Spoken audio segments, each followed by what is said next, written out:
Hello students, how are you all? I hope you all are doing well. I am Prachi Chaudhary taking a lecture of public finance, and today's topic is economic effects of taxation on production and distribution. Effects of taxation on production and distribution, and first is effects of taxation on production. देखिए इसमें 3 factors included Dalton के according 3 heads हैं जिनके under में हम क्या करेंगे effects of taxation economic effects of taxation देखेंगे. First is effects on production, second is effects on distribution and third one is other effects. तो फर्स्ट हमारा जो पॉइंट है वो effects of taxation on production है. Effects of taxation on production, इसके under में 3 heads आते हैं and first is ability to work, save and invest. अब लेकिन हमें पहले ये देखना है कि taxation on production and distribution क्या है. इसका छोटा सा इंट्रोडक्शन देख लेते हैं. Now it is taxation is not use for raising revenues only but it is use for achieving socio-economic objective also such as controlling booms and depressions, removing inequalities of income, regulation of consumption and production, and promoting economic growth. There are bad and good economic effects of taxation, hence the government should not keep into mind only the revenue consideration, but the government has to study the economic effects of taxation also. According to Dalton, from economic point of view, the best system of taxation is that which has the best or least bad economic effect. और ये 3 heads हैं economic effect of taxation के. तो first है उसमें effects on production, और effects on production के under में आते हैं हमारे 3 heads. First is ability to work, save and invest, next is desire to work, save and invest, and third is allocation of resources. तो सबसे पहला पॉइंट है स्टडी करेंगे. It is said that taxation has an adverse effect on the ability to work, save and invest. It may be studied as effects on the ability to work, यानी कि कार्य करने की क्षमता पर प्रभाव. If taxes are imposed on necessaries or if the burden of tax lies on poor, it will certainly reduce ability to work. By imposing tax, consumption of goods is reduced and it decreases the efficiency. According to Dalton, the best system of taxation from the economic point of view is that which has the best or the least bad economic effect, यानी कि जो कर की प्रत्येक इकाई करदाताओं की क्रय शक्ति को कम करती है लेकिन इसे सरकार के हाथों में हस्तांतरित करती है. इसके फलस्वरूप क्या होता है, करदाताओं द्वारा आवश्यक वस्तुएं, आरामदायक वस्तुएं तथा विलासिताओं की खरीद की क्षमता कम होती है और इस प्रभाव की कड़वाहट समाज के निर्धन वर्गों द्वारा अधिक महसूस की जाती है, क्योंकि समाज का जो निर्धन वर्ग है आय का अधिक भाग उसका क्या होता है, जीवन के अनिवार्यताओं को पूरा करने में उपयोग करता है और उनकी आय पर लगाया गया कर उनके पास धन की कम मात्रा छोड़ता है, यानी कि उनके पास धन की मात्रा कम रह जाती है. दूसरे शब्दों में इससे लोगों द्वारा खर्च की जाने वाली जो आय है वो घट जाती है और वह अपना उपभोग स्तर घटाने के लिए विवश होते हैं. ठीक है, इसका अर्थ ये नहीं है कि प्रत्येक प्रकार के कर कार्य करने की क्षमता को प्रभावित करते हैं, लेकिन कई कर जैसे मदिरा, अफीम आदि पर लगने वाले कर करदाता की कार्य करने की क्षमता में हस्तक्षेप नहीं करते तथा प्रतिकूल प्रभावों के स्थान पर इन करों के प्रभाव कार्य क्षमता के हित में हो सकते हैं, क्योंकि नशीली वस्तुएं स्वास्थ्य के लिए हानिकारक होती हैं तथा श्रमिकों की कार्य शक्ति को कम करती हैं. All taxes do not adversely affect the ability to work, such as taxes on liquor and opium.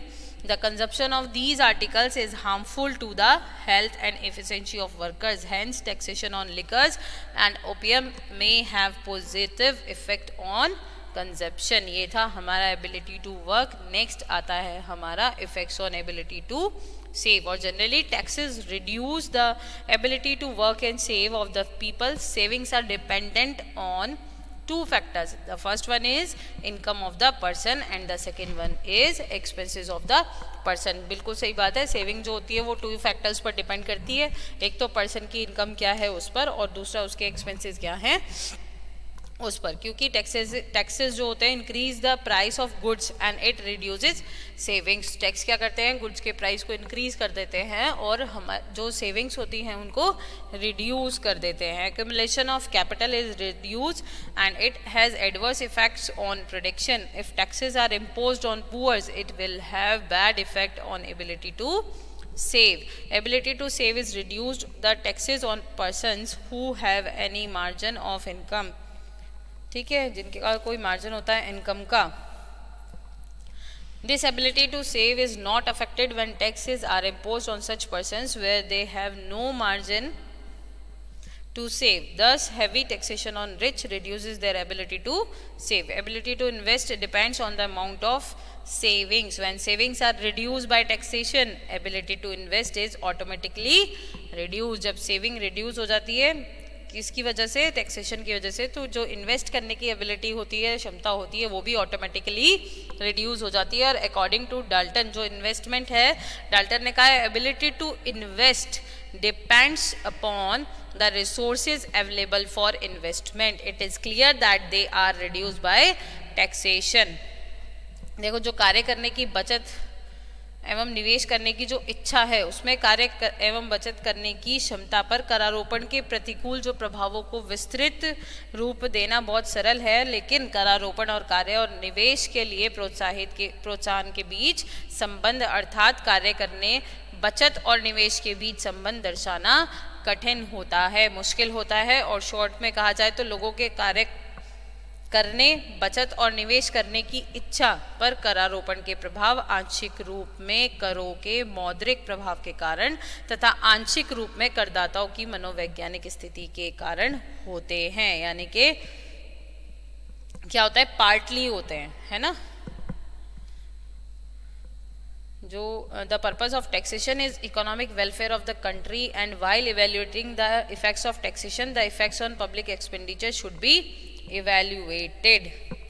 और इसमें क्या होता है, इसलिए इनके प्रभावों को अग्रलिखित के परीक्षण द्वारा देखा जा सकता है, जैसे कि करों का स्वरूप, अर्थात एक व्यक्ति की करों संबंधी कैसी प्रतिक्रिया है, और करदाताओं की मनोवैज्ञानिक प्रतिक्रिया, यानी कि nature of taxation and psychological reaction of the tax payers. तो नेचर ऑफ टैक्सेशन या नेचर ऑफ टैक्सेस में क्या बताया गया है, ये desire to work, save and invest है, उसी का पॉइंट है कि effects on the desire to work and save, है ना. उसमें बताया कि जो नेचर ऑफ पर्सनल रिएक्शंस है, उसमें नेचर ऑफ टैक्सेस और psychological reaction of the tax payers आता है. क्यों? क्योंकि according to Dalton the effect of any particular tax और tax change upon incentives depend partly on the nature of the tax and partly on the nature of individual reactions of taxation. The relation of desire is on the mental condition of the person concerned. It is difficult to measure the mental condition of a man. ठीक है, यानी कि लोगों की कार्य करने, बचत और निवेश करने की इच्छा पर करारोपण के प्रभाव आंशिक रूप में करों के मौद्रिक प्रभाव के कारण तथा आंशिक रूप में करदाताओं की मनोवैज्ञानिक स्थिति के कारण होते हैं. Partly on the nature of the tax and partly on the nature of individual reactions of taxation. तो फर्स्ट आता है नेचर ऑफ टैक्सेस. तो नेचर ऑफ टैक्सेस, इसमें दो चीज़ें होती हैं, इंसेंटिव्स एंड इंडिविजुअल्स.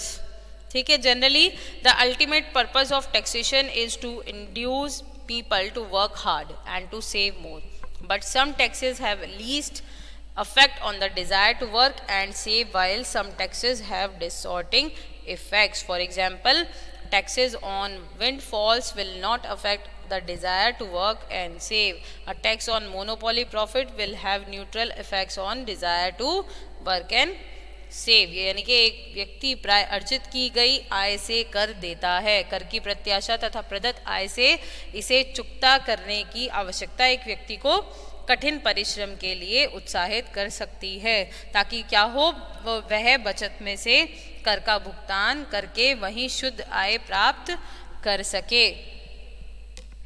ठीक है. इसके बाद आती है psychology of tax pair.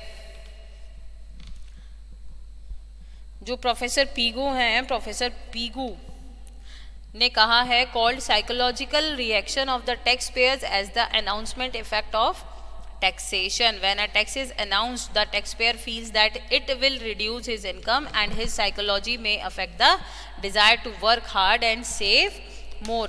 Professor Pigou ने करदाताओं के मनोवैज्ञानिक का करारोपण का घोषणा प्रभाव कहा है, और ये कहा है कि ये दिखाता है, प्रकट करता है कि करारोपण के भार से करदाता का मनोविज्ञान कैसे प्रभावित होता है। इसके अतिरिक्त करारोपण का प्रभाव भिन्न भिन्न व्यक्तियों पर भिन्न भिन्न होता है, यानी कि अलग अलग व्यक्तियों पर अलग अलग होता है। इसलिए करारोपण के प्रभावों पर परिचर्चा करने के लिए व्यक्तिगत करदाता के मनोविज्ञान को ध्यान रखा जाता है। ठीक है, और यही प्रोफेसर डाल्टन के शब्दों में कहा गया है, किसी व्यक्ति की करारोपण प्रतिक्रिया उसकी आय के लिए मांग की लोच द्वारा नियंत्रित होती है, यानी कि any persons reaction taxation is governed by the elasticity of demand for income.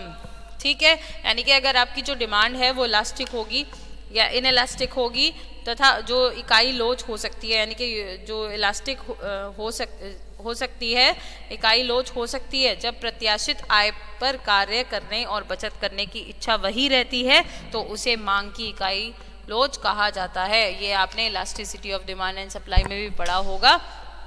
ठीक है, कि जो मांग की इकाई क्या है, डिमांड की जो लोच है, इकाई लोच क्या है ना। यह तभी संभव है जब कठिन परिश्रम, समय के बाद काम करने अथवा अतिरिक्त काम प्राप्त करने के अवसर ना हो। कुछ लोग ऐसे भी होते हैं जैसे व्यापारी, जिन्हें काम करने और बचत करने की जैसे आदत होती है ना। चाहे सरकार द्वारा किसी भी प्रकार का कर लगाया जाए, लेकिन इस प्रकरण में आय के लिए मांग की लोच को इकाई माना जा सकता है और करारोपण लोगों की काम करने की इच्छा को विपरीत रूप में प्रभावित नहीं करेगा। ठीक है, और जनरली अगर देखा जाए व्यवहार में ये नॉर्मली देखा जाता है कि आय के लिए मांग बेलोचदार होती है ना, प्राय बेलोचदार होती है। सैद्धांतिक एवं अनुभाविक अध्ययनों में इस मत का समर्थन किया है। प्रत्येक व्यक्ति की इच्छा होती है कि किन्हीं भी साधनों से उसे एक निश्चित आय उपलब्ध हो, या फिर ऐसी स्थिति की प्राप्ति के लिए क्या करता है, वो कई तत्व योगदान करता है। अलग अलग तरीके के वो क्या करता है, योगदान करता है। ठीक है, ये था आज का हमारा टॉपिक। नेक्स्ट लेक्चर में हम डिस्कस करेंगे एलोकेशन ऑफ रिसोर्सेज। तब तक के लिए thank you. Stay home, stay safe.